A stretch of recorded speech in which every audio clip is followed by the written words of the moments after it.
రాత్రి మిగిలిన చల్లటి అన్నం తింటున్నారా? అయితే ఈ విషయం తప్పక తెలుసుకోవాలి. చాలామంది దీన్ని ఆరోగ్యానికి మంచిదని భావిస్తారు. మరికొందరు మాత్రం ఇది జీర్ణ సమస్యలకు కారణమవుతుందని అంటారు. మరి నిజమేంటి? ఆయుర్వేదం చల్లటి అన్నం గురించి ఏమి చెబుతోంది? దీన్ని తింటే నిజంగా లాభాలున్నాయా లేక నష్టాలే ఎక్కువా? ఈ వీడియోలో పూర్తి వివరంగా తెలుసుకుందాం. చల్లటి అన్నమంటే ఏమిటి? వండిన అన్నాన్ని కొంతసేపు చల్లబరిచి లేదా ఫ్రిడ్జ్లో ఉంచిన తర్వాత తినే అన్నాన్ని చల్లటి అన్నం అంటారు. ముఖ్యంగా రాత్రి మిగిలిన అన్నాన్ని ఉదయాన్నే తినడం గ్రామీణ ప్రాంతాల్లో చాలా సాధారణం. చల్లటి అన్నం వల్ల కలిగే ప్రయోజనాలు: 1. శరీరానికి చల్లదనమిస్తుంది. వేసవిలో చల్లటి అన్నం శరీరంలోని వేడిని తగ్గించడంలో సహాయపడుతుంది. ముఖ్యంగా పెరుగు లేదా మజ్జిగతో కలిపి తింటే బాడీ హీట్ తగ్గుతుంది. 2. గట్ హెల్త్కు మంచిది. చల్లబడిన అన్నంలో రెసిస్టెంట్ స్టార్చ్ అనే పదార్థం పెరుగుతుంది. ఇది మంచి బ్యాక్టీరియాను పెంచి జీర్ణ వ్యవస్థను మెరుగుపరుస్తుంది. 3. ఎక్కువసేపు ఆకలి రాకుండా చేస్తుంది. చల్లటి అన్నం నెమ్మదిగా జీర్ణమవుతుంది. అందువల్ల ఎక్కువసేపు కడుపు నిండిన భావన ఉంటుంది. 4. షుగర్ లెవెల్స్ను నియంత్రణలో సహాయపడొచ్చు. కొన్ని అధ్యయనాల ప్రకారం చల్లటి అన్నం వల్ల గ్లూకోజ్ విడుదల నెమ్మదిగా జరుగుతుంది. అందువల్ల రక్తంలో చక్కెర ఒక్కసారిగా పెరగకుండా ఉండొచ్చు. 5. శక్తిని అందిస్తుంది. ఉదయాన్నే చల్లటి అన్నం, ఉల్లిపాయ, మజ్జిగతో తింటే శరీరానికి ఎనర్జీ లభిస్తుంది. గ్రామాల్లో రైతులు ఇలాంటి ఆహారాన్ని ఎక్కువగా తీసుకునేవారు. ఆయుర్వేదం ఏమంటోంది? ఆయుర్వేదం ప్రకారం తాజాగా వండిన ఆహారమే ఉత్తమం.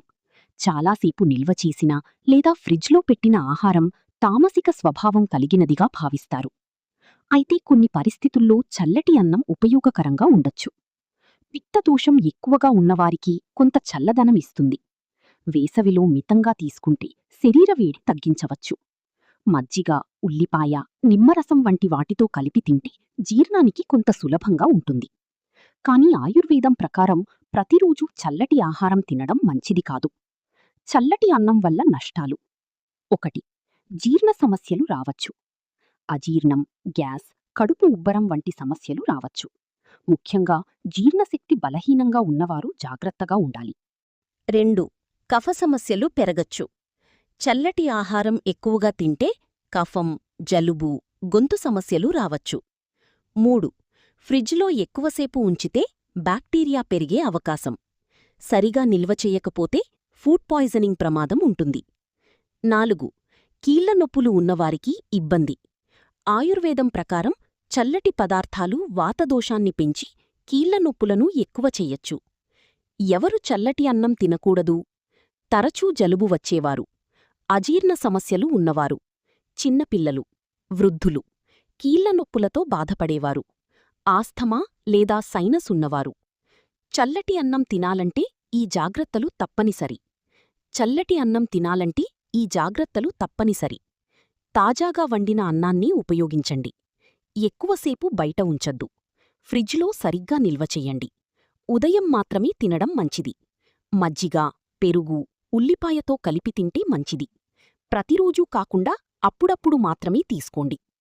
కాబట్టి చల్లటి అన్నం పూర్తిగా చెడ్డది కాదు, అలాగే ప్రతి ఒక్కరికీ సరిపోయేదీ కాదు. మీ శరీరతత్వం, జీర్ణశక్తి, ఆరోగ్య పరిస్థితిని బట్టి మితంగా తీసుకుంటే కొన్ని ప్రయోజనాలు పొందవచ్చు. కాని తాజాగా వండిన ఆహారమే ఆరోగ్యానికి ఉత్తమమని ఆయుర్వేదం సూచిస్తోంది. ఈ సమాచారం మీకు ఉపయోగపడితే తప్పకుండా లైక్ చేయండి, షేర్ చేయండి. ఇంకా ఇలాంటి ఆరోగ్యకరమైన విషయాల కోసం మా ఛానల్ను సబ్స్క్రైబ్ చేసుకోండి. ఆరోగ్యంగా ఉండండి, ఆనందంగా జీవించండి.